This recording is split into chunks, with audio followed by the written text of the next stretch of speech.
Character scale, marks అన్నీ చెప్పాలని కోరుకుంటున్నాం. స్కేల్ నేను చెప్పలేదు, నువ్వే చెప్పావు అందరి ముందుకి. సర్లే. అందరికీ నమస్కారం అండి. నా పేరు శ్రీహాన్. ఫస్ట్ ఇక్కడికి వచ్చిన మీడియా వాళ్ళకి అండ్ క్రిటిక్స్, రివ్యూ రైటర్స్, ఎప్పుడు యూట్యూబ్లో చూస్తుంటా, ఇప్పుడు డైరెక్ట్గా చూడడం చాలా ఆనందంగా ఉంది సార్ మిమ్మల్ని అందరినీ. అండ్ ఈ అవకాశం ఇచ్చిన మా ప్రొడ్యూసర్కి అండ్ హర్యానాతో డ్యాన్స్లు వేసేసి అలసిపోయిన మా ప్రొడ్యూసర్ రాజా గారికి అండ్ మా వెనకుండి ఫుల్ సపోర్ట్ చేస్తూ నడిపించిన బాలు అన్నకి and whole crew, cast and క్రూకి అందరికీ చాలా చాలా థ్యాంక్స్. ఈ సినిమా చేసిన తర్వాత అంటే లైక్ మొన్న టీజర్ ఇదంతా వచ్చిన తర్వాత చాలామంది క్వశ్చన్ చేయడం స్టార్ట్ చేశారు. వై అంటే ఎందుకు ఈ సినిమా, ఇంకా చాలా సినిమాలు ఉన్నాయి కదా, నువ్వు అది చేయొచ్చు కదా, ఇది చేయొచ్చు కదా, అది ఇదని. డబ్బులు నువ్వు పెడతావా? నన్ను నమ్మి ఒకరు కోట్లాను కోట్లు డబ్బులు పెడుతున్నప్పుడు నాకు అవకాశం ఇంపార్టెంట్. నేను ఫస్ట్ ఆఫ్ ఆల్ ఈ ఫీల్డ్కి ఉద్యోగం వదులుకొని ఇక్కడికి వచ్చి నేను సర్వైవ్ అవుతుంది సినిమాల కోసం. అలాంటప్పుడు నేను ప్రూవ్ చేసుకోవడానికి నాకు ఒక దారి దొరికింది, నాకు ఒక అవకాశం దొరికినప్పుడు నేను అది చేయను, ఇది చేయను, అది చేస్తాను, ఇది చేస్తాను అనడానికి నేను అంత ఆ స్టేజ్కి నేను వెళ్ళలేదు. సో ఫస్ట్ ఆఫ్ ఆల్ మనం ఏదైతే ఫీల్డ్లో మనం సర్వైవ్ అవ్వాలనుకుంటున్నామో దాంట్లో ఏదో రకంగా ముందు ఎంటర్ అవ్వడం మనకు కావాలి. ఎంటర్ అయ్యి మనం ప్రూవ్ చేసుకుంటే నువ్వు నిజంగా టాలెంటెడ్ అయితే ఆ దేవుడే దారి చూపిస్తాడు మనకి.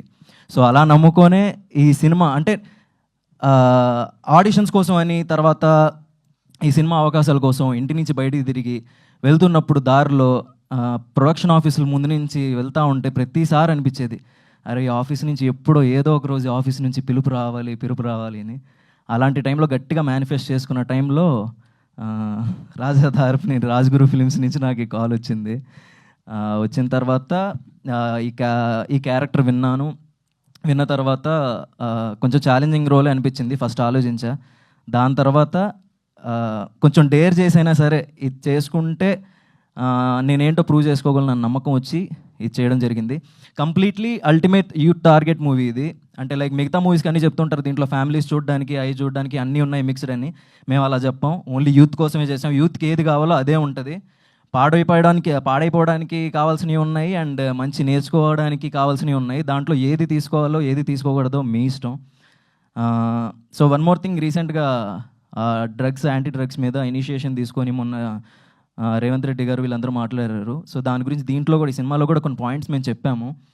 సో అది చూసి ఎవరు కూడా డ్రగ్స్కి ఎడిట్ కావద్దు, సే నో టు డ్రగ్స్. మా వైపు నుంచి కూడా whole virgin boys movie team నుంచి చెప్తున్నాము, డ్రగ్స్ని ఎవరు సపోర్ట్ చేయొద్దు. అట్ ద సేమ్ టైం మీరు అలవాటు చేసుకోకపోయినా మీ పరిసరాల్లో ఎక్కడైనా జరుగుతున్నా సరే పోలీసులకి ఇన్ఫర్మేషన్ ఇచ్చి కొంచెం అంటే మనం కూడా కొంచెం రెస్పాన్సిబిలిటీ తీసుకుందాం దీని మీద. అంతే. థ్యాంక్ యూ సో మచ్ ఈ అవకాశం ఇచ్చినందుకు. అండ్ ఇక్కడ హోస్ట్ చేస్తున్న అను గారు అండ్ ఆర్జే సూర్య గారు, మీకు కూడా చాలా thanks. And finally director Dayanand, thank you నన్ను నమ్మినందుకు, ఈ క్యారెక్టర్ నేను చేస్తానని. థ్యాంక్ యూ సో మచ్ అండి. Thanks a lot. Thank you so much, Rihan Garu. Now, I would